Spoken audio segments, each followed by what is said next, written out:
show where we learn and grow together. Today is a very special episode on the Pamela Show because it is part 2, a continuation with Les Brown. He continues in this interview sharing insight from his personal life and giving all kinds of solid empowerment and things that you can take with you that will inspire you and keep a smile on your face. So are you ready for more from Les Brown? I am so excited to introduce to you again my mentor, the legendary Les Brown. There's something in you that says, I can do more. Before the world ever knew or started using the word influencer, this man was influencing the world. You have something special. You have greatness within you. The godfather of greatness himself, Mr. Les Brown. If you want to do anything worthwhile in life, you've got to be hungry. Imagine being able to work with him on a weekly basis in live workshops. There are people that have already taken advantage of this opportunity, and he is creating amazing speakers around the world. Every day that we wake up and we overcome the trials and tribulations that come our way, make us more than conquerors. You got to look your haters in the eye. You got to look your situation in the eye. They're living a legendary life because they're committed to be a legend. I chose to tune out the noise of the problem that I was facing and tune in to the possibility that those voices were giving me. Their stories are changing lives, not only for their families, their friends, but in their community and ultimately in the world. Write a new story, one of victory, resilience, and accountability. So no matter where you are right now in your life, I want to encourage you to pull those dreams off the shelf. Dust them off. Get a plan of action together and execute on that plan like your life depends on it. You can become a part of this Power Voice Summit community and be a part of the Power Voice system by just going to powervoicetraining.com. There are people that have already taken advantage of this opportunity. Get started today.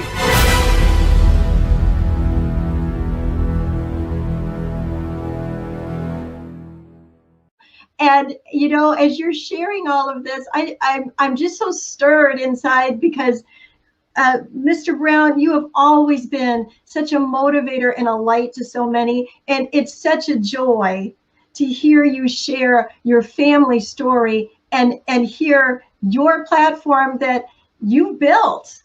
You've built it. You've created it. Of course you were led. Of course God was guiding you all the way, but you were obedient to it. And now to the place where you are at in your life and you're able to share this story in this season of your life right now, coming full circle back with Dorothy Bell as well as Mamie Brown and share all of this. And it's going out all over. 10 years ago, it still would have been amazing, but you wouldn't have had all of this. It's like it was the time right now for such a time as this, right? It's just, yes. It's so amazing. And because you will continue to point back to, where it came from, right? And yes. You will continue to give that glory where it's due. And it's it's so touching. And I know that this part of what you're talking to people about and you're sharing and being so transparent about your life, which you always do, but you're just being so transparent about this. You could keep it quiet and not want to tell anybody about it. Like, I want to get into it a little bit before I share it, because some people would take it that way. You're just an open book. And because of that, the world is watching. And I'm thinking about all of the adoptees out there that are watching and that are wondering, and you're giving hope to them. You're giving hope to them. And thank you for doing that. It's no small thing that you're sharing this part of your life with all of us. Thank you. I want to add something here. I was at Cancer Centers of America 2 weeks ago, and I believe, first of all, that my adopted mother is baking sweet potato pies in heaven for Jesus and for Dorothy Bell, my birth mother. Yes. And so I think they argue about what you gonna do for him. He said, well, I tell you, Mamie, you take the cancer. So 2 weeks ago, people at Cancer Centers of America said, whoa, this is different. And I said, what is it, sir? Your PSA, which stands for prostate specific antigen, has been 2,400. And cancer metastasized to 7 areas of the body. Now is 0.0 minus 1. You have been dealing with 4th stage cancer, but you will not die from cancer. So I think Mamie Brown did that. Now, here I am, and I've found them. And that's Dorothy Bell saying, now we got to let him know where he got his voice from. You molded him, you shaped him, but now he's going to find out that I can speak too. He came from speaking. And his daddy, he was a good speaker. He had a lot of game. He got me. Right? He was a smooth talker. So I just said, this thing called life, you can't make this up. And so when I wake up, people ask me, how you doing? I said, it's the best day of my life. They said, how could you say that? You've been identified with 4th stage cancer, and you've been dealing with it for 29 years. I feel so sorry for you. I said, don't feel sorry for me. Feel sorry for the cancer. I'm beat cancer up so badly, the cancer rate in my neighborhood dropped by 97%. I'm doing good. Jesus got my back. What a testimony. What a testimony. And you have always said that you were not, you weren't giving up. That you were beating up cancer, all these things that you've said. This isn't something new. I've heard you say it over and over and over and over again. And that goes into changing the narrative in here, right? Like you have to choose. You have to call forth those things that be not as though they were. You have to be convicted in your spirit. I never forget when Dr. Golson, I was very blessed to have him as my oncologist. He said, Mr. Brown, you have cancer. I said, I do? Yeah.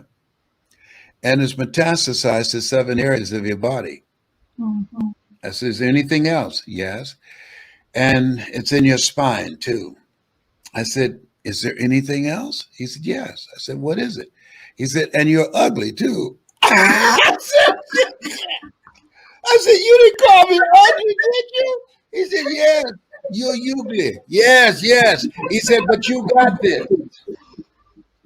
He said, I never tell my patients they're terminally ill. What I say is that my knowledge, my abilities, and my skills have terminated. I determine the diagnosis. God determines the prognosis. You and God got to work this thing out. And I left there. Most people in a fearful situation, they forget everything and run. But I left there not with a heart full of fear. God has not given us a spirit of fear, but a spirit of power and of love and of sound mind. I left there with a heart full of faith, and faith not tested can't be trusted. That's it. And I knew we got this. My affirmation that I have on my mirror, Lord, whatever I face today, together, you and I can handle it. Oh, can you feel a brother up in here? I do up in here. Oh my gosh. Sorry, I feel like I have a little bit of an echo happening. There, it's gone. You have greatness in you, and you say that all the time. Yes. I have a question for you, Mr. Brown. You have empowered so many people to recognize that there's greatness in them. When did Mr. Les Brown realize that there was greatness in him? I'm still discovering that. I feel when I look at my life, you know, the play Lion King? Yeah. And Mustafa said, Simba, you're more than that which you have become. Mm-hmm. And I believe, like you, I'm more than that which I've become. I believe when the Jewish carpenter said, when he was complimented for the miracles he performed, these things ye shall do, and greater things shall ye do. Greater is he that's in you than he that's in the world. And I believe that we were chosen out of 400 million sperm, that there's something we came here with that's in us. Mm. And that what governs my life, seek ye first the kingdom of God and his righteousness, and all these things will be added unto you. And when they demanded of him, when shall the kingdom of God come? And he said, the kingdom of God cometh not by observation. They shall say, is neither lo there, lo here. Behold, the kingdom of God is within you. And here's what I strongly believe. The kingdom is voice activated. Oh, yeah. That when people see your show, when they hear your voice, when they hear me speak, Mm-hmm. and other people speaking, people that are watching, we activate gifts, dreams, abilities, talents that they have in them, lying dormant, that come forth like Lazarus. Yes. Nothing happens until it's spoken. In the beginning was the word. Our parents, as you said, they give us our looks, our bodies, but God give us our voice. Yeah. And that's our superpower. And so I have the can't help it. I got to use this voice because this is what he gave me. And I'm ugly, so I don't have any choices. I got to do this.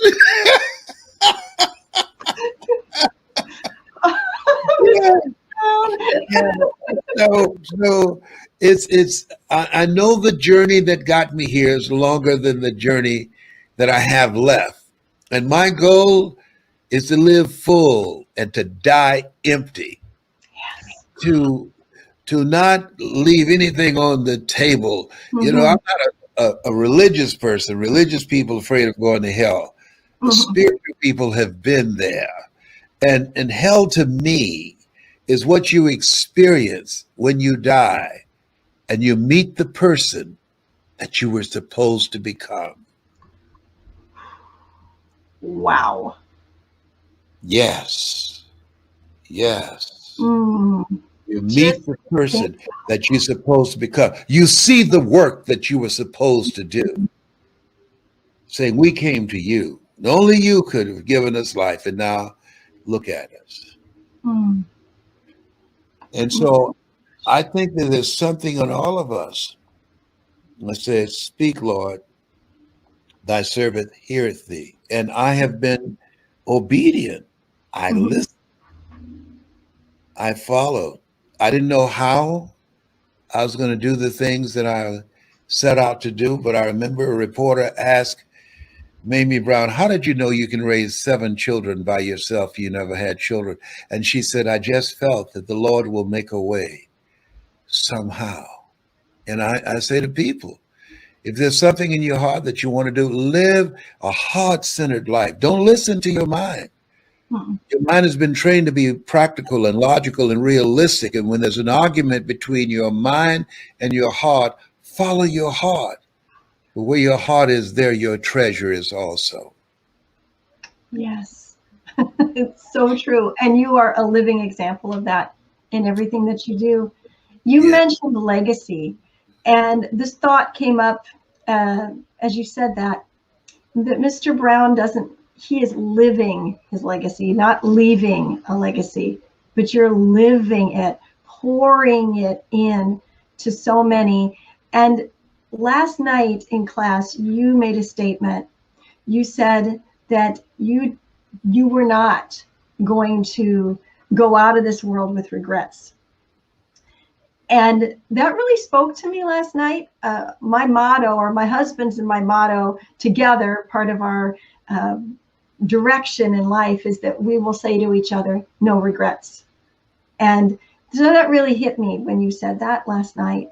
And I think about the legacy that you're living, not just leaving, and that you're living without regrets. There's a lot of people out there, Mr. Brown, that maybe the legacy they're living, they're regretting, right? Or they're thinking about that which they would be leaving and they're regretting. What do you have to say to those people out there who they have regrets and they want to get rid of them? What do they do? Commit thy works unto the Lord, and thy thoughts shall be established. Nothing works unless you work. And when you are willing to do the work, it says commit thy works. That's inner work and outer work. That's what you're doing. Inner work. Seek ye first the kingdom and his righteousness, and all these things shall be added unto you. The reason that most people are not doing the greater work is because they don't know who they are. We're living in a time where technology, algorithms know more about us than we know about ourselves, because most of us don't take the time to get to know who we are. Mark Twain said, the two most important days in your life, the day that you're born and the day that you realize why you were born. Yes. And most people don't take the time to know that. Adam, where are you? That was not a location question. He wanted Adam to know, hey, look, you're made in my likeness and image. You've been given authority and dominion over everything on the face of the earth. Where are you? What are you doing with it? And it's a question that we all have to deal with continuously throughout our lives. Life is a question, and how we live our lives is the answer. Oh, can you say that again, that last part? Life is a question, and how we live our lives is the answer. That is beautiful. That is beautiful. And no matter where we are in our life, we can make a new decision right there and then and live it differently. Yes. Yes, we make decisions and our decisions make us. Yes. That is so beautiful. And I see the decisions that you're making all the time and investing and empowering so many of us. I'm one of them. You're here with me today, investing in me and all those that are watching. When you invest in people, you're putting your legacy into them. I'm receiving from the legacy of Mr. Les Brown right now, as is everybody else that is here. And you are truly exemplifying and showing us, mirroring for us, how to live without regrets and how to do the work. And one more question. You stated, and if this was another one of your classes that I was in, I did a post on it immediately, Mr. Brown. I was reaching out to people left and right because it was so impactful. You said, tick tock, tick tock, the clock is ticking. Do you remember that when you said that? Yes. Yes. Life has no duplicate. Tick tock, tick tock. The clock is ticking. We all have an appointed time to leave here. Nobody's figured out how to get out of life alive. Michael Jackson had this big promotion. They spent millions of dollars on marketing. And the theme was, this is it. But it was not the it that he had in mind. I remember when I was married to Gladys Knight and I was the captain of the midnight train to Georgia. I'm no longer there now. But I heard Frank Sinatra say, we're at Caesar's palace. He said to a young man, live each day as if it were your last, because one day it will be. And the way I approach my life now, I only put things off for tomorrow that I don't mind dying in me today.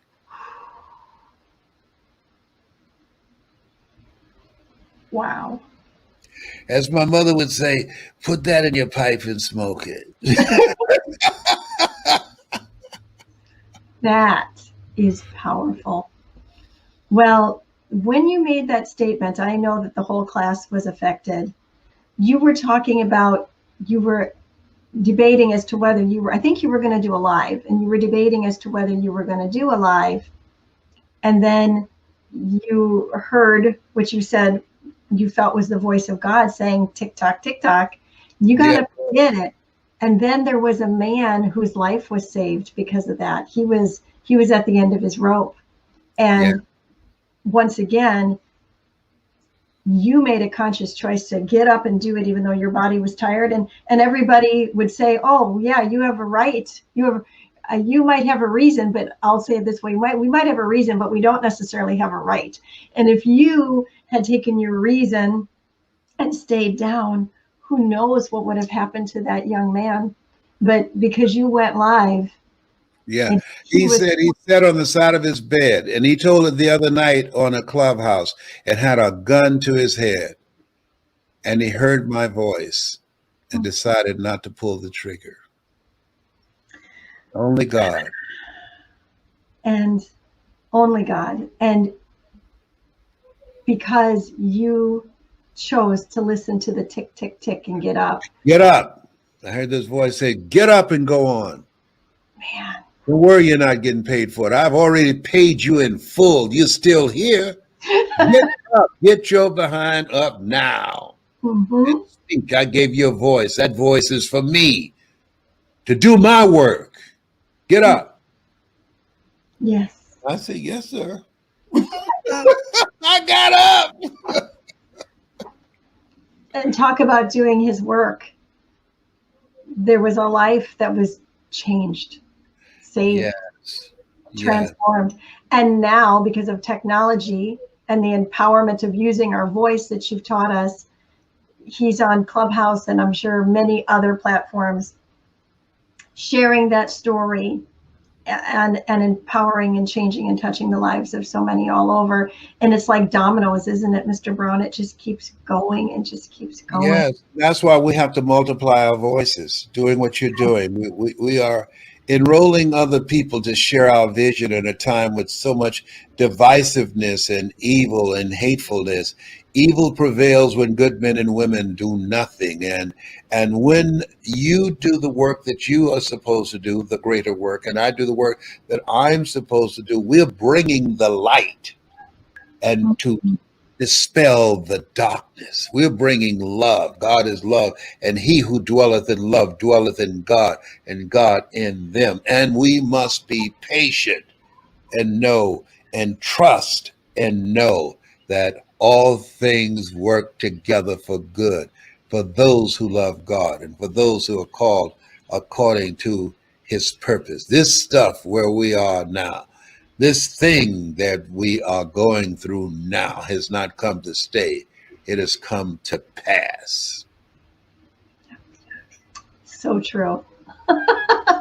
Well, before we close up today and finish this broadcast, I want to ask you if there's anything else that you have on your heart that you haven't been able to share. Is there anything that you want to encourage the listeners with before we finish our broadcast today? I would like to say to everyone that's listening to continue to listen to you. Why? Because what you listen to, you turn into. What you listen to, you turn into. For the first time in the history of the planet, they're using algorithms on various platforms that can literally corrupt our thinking, manipulate and control what we believe, what we see, and how we conduct ourselves. The things that we see now are not happening in a vacuum. So keep thine eyes single. Listen to things that's positive, things that build you up, things that lift your spirit, things that help you to develop a hunger for God. You do that, you put God first, you'll never come in second. That's my story, and I'm sticking to it. Mr. Brown, thank you so much. Well, I am strengthened and encouraged, and I know that everybody else that's watching and listening is as well. Thank you so much for sharing your life with us, your story with us, your voice with us, and all of your wisdom, because we need it. And I always say this world needs changing, and it's going to happen through world changers. And that is simply you, me, us, as we will step out and do the greater works. So Thank you so much for being here today. And thank you everyone for coming to the Pamela Show, where, like I said, we learn and we grow together. Remember, you are here on purpose with a purpose, by design, not by default. Keep being the salt and the light everywhere you go. See you next time. Pamela Henkel is the founder of the Purpose Center. Pamela is a mindset mentor, author, speaker, minister, and transformation coach. Her weekly podcast, international radio show, and television show are a lifeline that changes lives and inspires people to discover their individual potential through realizing their purpose by design. Pamela is a natural motivator and has shown many how to find their niche and transform their lives.